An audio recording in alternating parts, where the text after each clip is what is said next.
How many times have you followed a map and then taken a wrong turn anyway? Normally you just turn around, but in Detroit, it could mean getting arrested, possibly even deported. Let's take a quick look. This right here, this is the Ambassador Bridge, right? And this connects Detroit and Canada here. And driving through this area can be tricky. It's got confusing signs, some turns, but for immigrants without legal status, a wrong turn into that bridge's toll plaza can lead to detention. That's U.S. Customs and Border Patrol, Border Protection right there. Yesterday at a news conference, Congresswoman Rashida Tlaib said that more than 200 people have been detained at this bridge since January, and over 90% of them got there by mistake. Let's bring in NPR's Jasmine Garsd, who has been reporting on all of this. So, Jasmine, let's say somebody accidentally makes a turn and is then arrested. What happens to them once they're detained?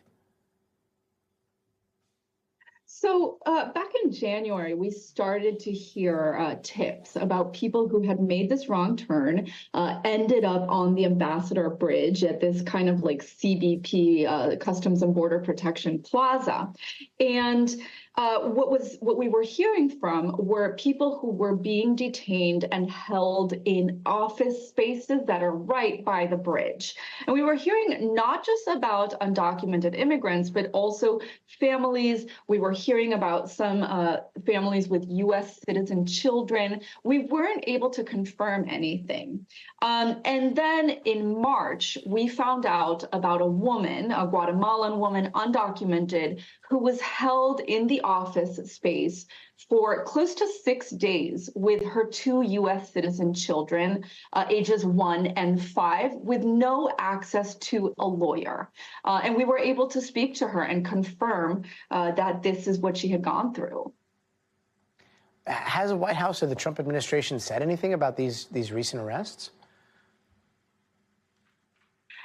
Not about this bridge in particular, but what we are seeing with the Trump administration, look, there's this promise to enact mass deportations, this mass deportation campaign. And what is happening as a result is that we're seeing overcrowding in detention centers. I'm seeing this through my reporting throughout the country, really dire conditions in many detention centers. And so, what's really important to talk about here is that this office space, this CBP office space, is not meant for long-term detention. Mm-hmm. Certainly, it's not meant for children. And yeah, it's just not meant for that. Now, this sounds like such a weird fluke because of maybe signage or whatever it is, where people end up on the bridge. They took a wrong turn.